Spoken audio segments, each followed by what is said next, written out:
Ya, ternyata barusan putus lagi saya. Jadi ini untungnya bisa disambung, dilanjutkan rekamannya.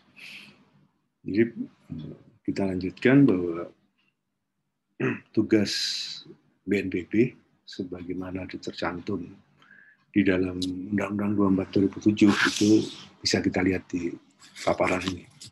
Jadi mulai dengan memberikan pedoman, menetapkan standarisasi, sampai bagaimana pedoman di BPD. Sekarang itu sudah selesai. Dan tentu juga ada aturan-aturan tambahan di dalam peraturan berikutnya.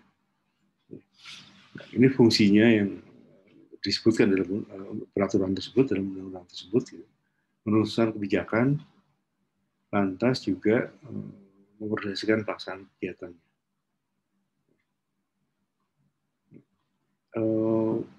Untuk menjalankan mandatnya di daerah dibuat Badan Penanggulangan Bencana Daerah atau BPBD.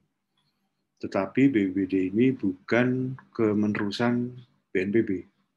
Jadi BPBD itu adalah lembaga otonomi di daerah yang sebenarnya secara struktural tidak bertanggung jawab kepada BNPB, tanggung jawabnya ke bupati, hanya secara fungsi itu menjadi bagian BNPB karena mengurusi bencana. Nah, BPBD itu ada di provinsi dan ada di kabupaten kota, jadi ada levelingnya. Tapi sekali lagi, BPBD kabupaten juga bukan cabangnya provinsi. Nah, tugas-tugas BPBD itu seperti bisa kita lihat di bahan tayang ini, mulai dari menetapkan pedoman sampai melaksanakan kewajiban lain yang berhubungan dengan kebencanaan. Jadi BPBD tugasnya lumayan berat. Ini akan semakin berat dengan adanya semakin banyaknya bencana di level-level yang kecil. Nah, di dalam BNPB maupun BPBD itu ada lembaga-lembaganya. Kepala BNPB atau BPBD, unsur pengarah, dan unsur pelaksana.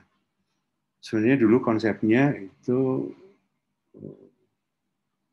BNPB, BPBD itu terdiri dari unsur pengarah dan unsur pelaksana. Kepalanya itu melekat di dalam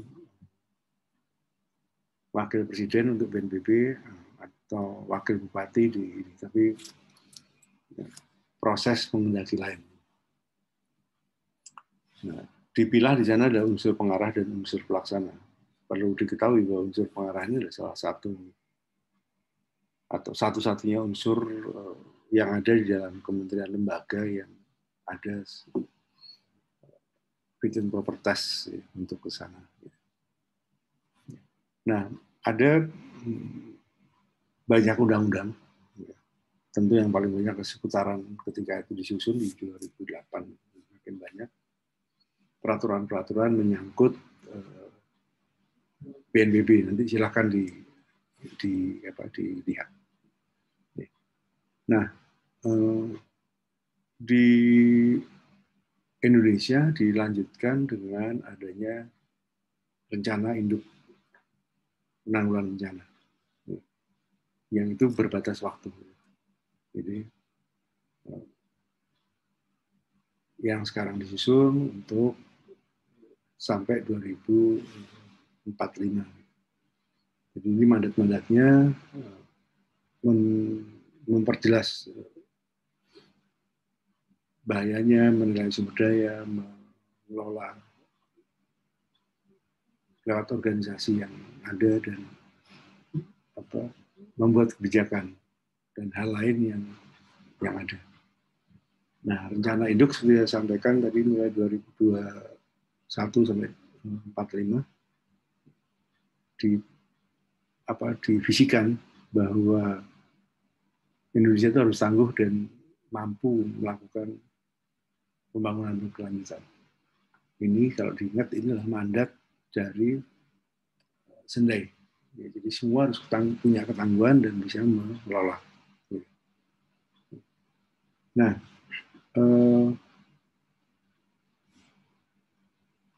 rencana induk ini mewajibkan pemerintah dan warga itu mampu mengelola risiko dalam jangka panjang. Sehingga ada sasaran-sasaran yang dimandatkan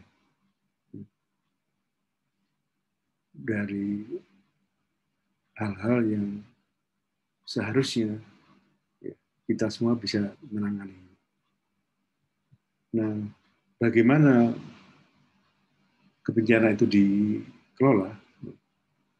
Maka ada legislasi, ada kelembagaan, dan ada pendanaan dari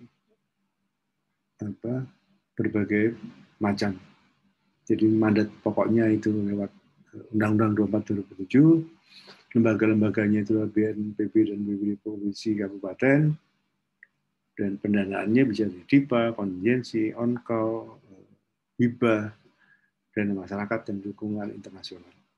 Jadi ini lebih ke introvert ya. Kalau dilakukan di dalam negeri itu gimana? Belum ke luar negeri.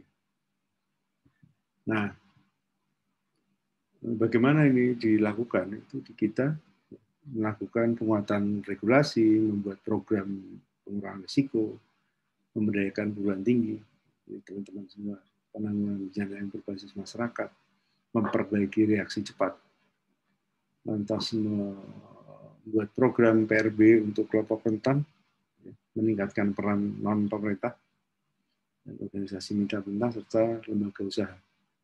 Jadi kita ketahui bahwa pentahelik yang ada itu belum secara merata bekerja. Tentu di masing-masing tempat itu beda-beda, tapi faktanya demikian. Nah, ini yang perlu kita cermati, kita baca ya tentang materi-materi kita. Sekian, selamat mencermati lebih lanjut dan selamat melakukan ujian tengah semester. Sehat selalu untuk kita semua. Assalamualaikum warahmatullahi wabarakatuh.